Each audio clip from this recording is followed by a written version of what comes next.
माझे प्रिय बंधूंनो आणि भगिनींनो, आपण आपल्या मागच्या व्हिडिओमध्ये जे अध्याय नंबर 2 आहे पवित्र ग्रंथ कुराण मजीद मधलं सूरे बकरा, त्याच्यामधले काही श्लोक पाहिले होते. श्लोक क्रमांक 55, 56 आणि 57 पाहिलं होतं. त्याच्यामध्ये असं पाहिलं होतं आपण की जेव्हा जे पैगंबर मूसा अलैहिस्सलाम होते, त्यांनी जेव्हा जे बनी इस्राईल आहे त्यांना असं म्हटलं की जी पुस्तक मूसा अलैहिस्सलामला अल्लाहने दिलेली आहे तौरात, त्याच्यावर ईमान राखा आणि त्यामध्ये जे आज्ञा दिलेली आहे त्याचे पालन करा. तर अल्लाहने काय जे बनी इस्राईल होते त्यांनी काय विचारलं मूसा अलैहिस्सलामला की आम्ही कसं विश्वास ठेवावा की हे जे तौरात आहे ही पुस्तक अल्लाहकडून दिली गेली आणि त्याच्यामधले जे आज्ञा आणि जे काय आहे ते अल्लाहने दिलेले आहे.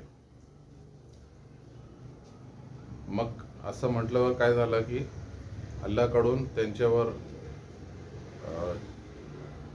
शिक्षा किंवा यातना आली, म्हणजे एक विजेने त्यांना पकडले आणि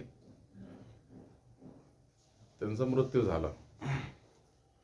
एवढे झाल्यावरही सर्वश्रेष्ठ अल्लाहने काय केलं, त्यांच्यावर उपकार केलं आणि मृत्यूनंतर त्यांना परत जिवंत केलं.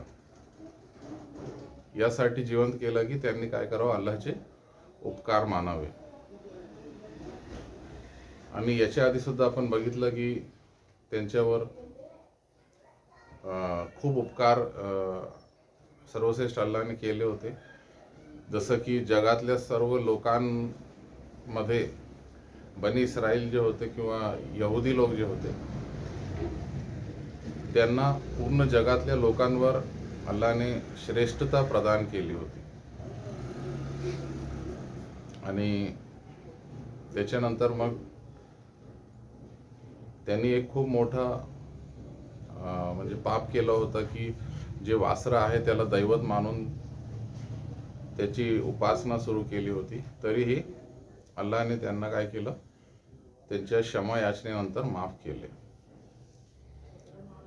अजून त्यांच्यावर एक ढग निश्चित केला होता अल्लाहने, जो त्यांना एकदम गरम वाळवंटात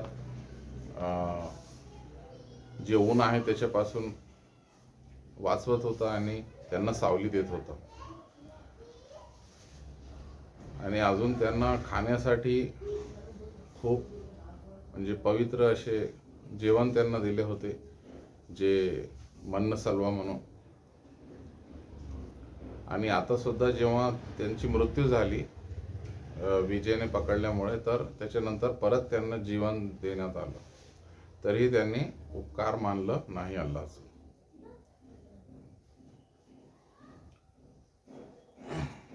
आणि मग अल्लाहने असं म्हटलेलं आहे की या लोकांनी अल्लाहचा इन्कार करून अल्लाहचं काही नुकसान केलं नाही, अत्याचार केला नाही अल्लाहवर, पण स्वतःच्या जीवावर त्यांनी अत्याचार केला. आता आपल्याला श्लोक क्रमांक जे 58 आहे, 59 आणि 60 पाहायचंय.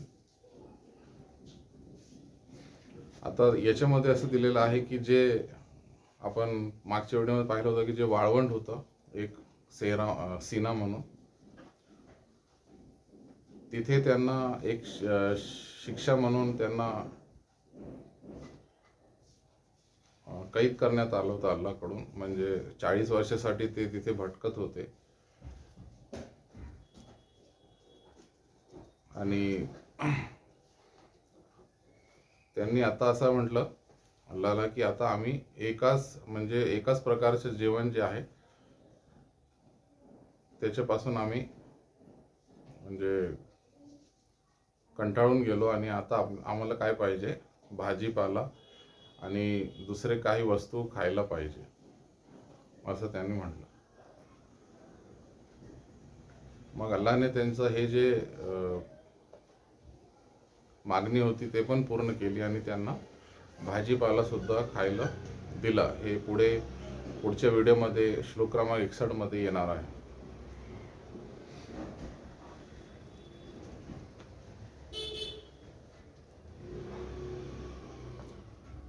आणि मग अल्लाने त्यांना असं म्हटलं की आता तुम्ही हे जे 40 वर्ष या वाळवंटात भटकत होते, तर याच्यापासून आता तुम्हाला सुटका देण्यात येते.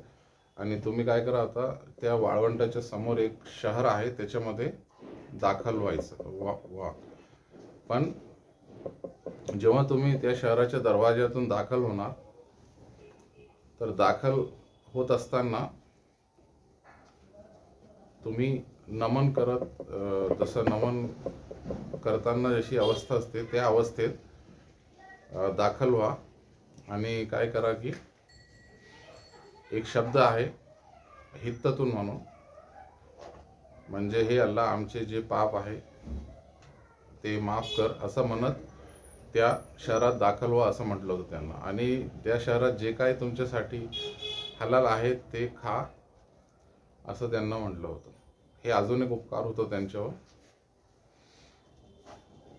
पण या लोकांनी काय केलं की जेव्हा त्या शहरात दाखल होत असताना त्यांनी फक्त अल्लाहच्या आज्ञेला इन्कार दाखवण्यासाठी त्यांनी काय केलं की जे शब्द अल्लाहने सांगितलं होतं हित्ततून, ते बदलून टाकलं आणि हिंत असं ते म्हणत, आणि असं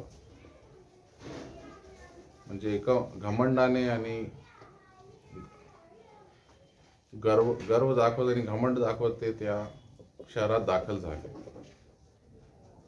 आणि ते अल्लाहच्या आज्ञेसोबत थट्टा आणि मस्करी करत दाखल झाले आणि त्या शब्दाला बदलून टाकलं त्यांनी.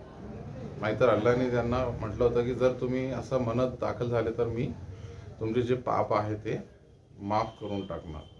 एवढा मोठा उपकार त्यांच्यावर, म्हणजे त्यांनी जे जे चूक केली होती मागे, म्हणजे वासऱ्याची उपासना केली, त्याला दैवत मानून, अजून जे जे म्हणजे पाप होते ते सर्व माफ करण्यात येणार होते. आणि अल्लाहने म्हटलं आहे की जे भलाई करणारे लोक असतात त्यांच्यावर मी अजून काय करतो, आणखी त्यांना देतो आणि प्रदान करतो, जास्त प्रदान करतो. पण या लोकांनी काय केलं, अत्याचार केला, त्या शब्दाला बदलून टाकलं.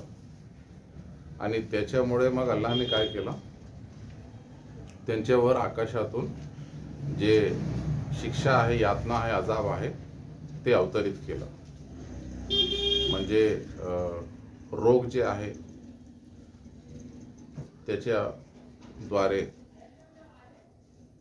असं त्यांच्यावर अजाब आलं.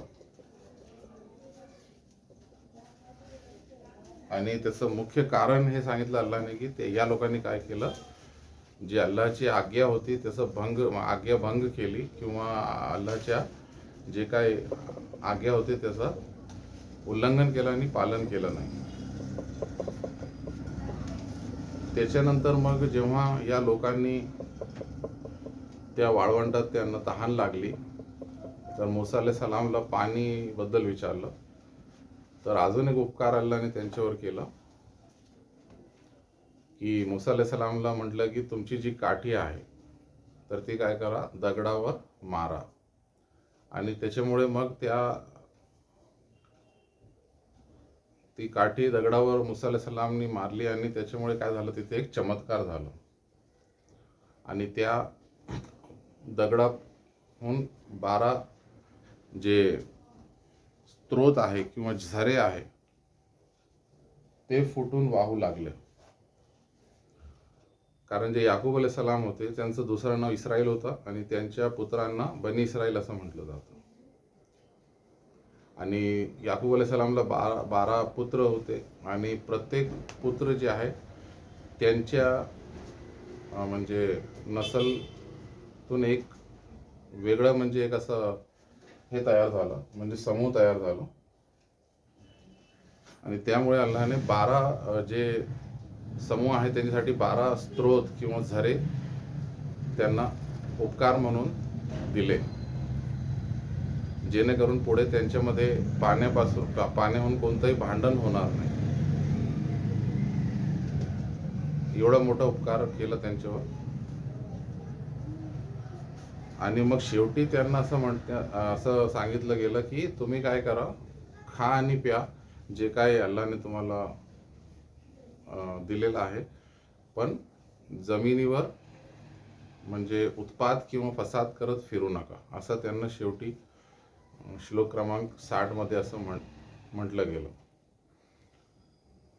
तर हे काही गोष्टी होते या 3 श्लोकात किंवा या श्लोकांचा संदेश होता. तर पुढचे जे श्लोक आहेत त्यांचा आपण संदेश किंवा अर्थ पुढच्या व्हिडिओमध्ये पाहू. आज आपण इथे थांबू.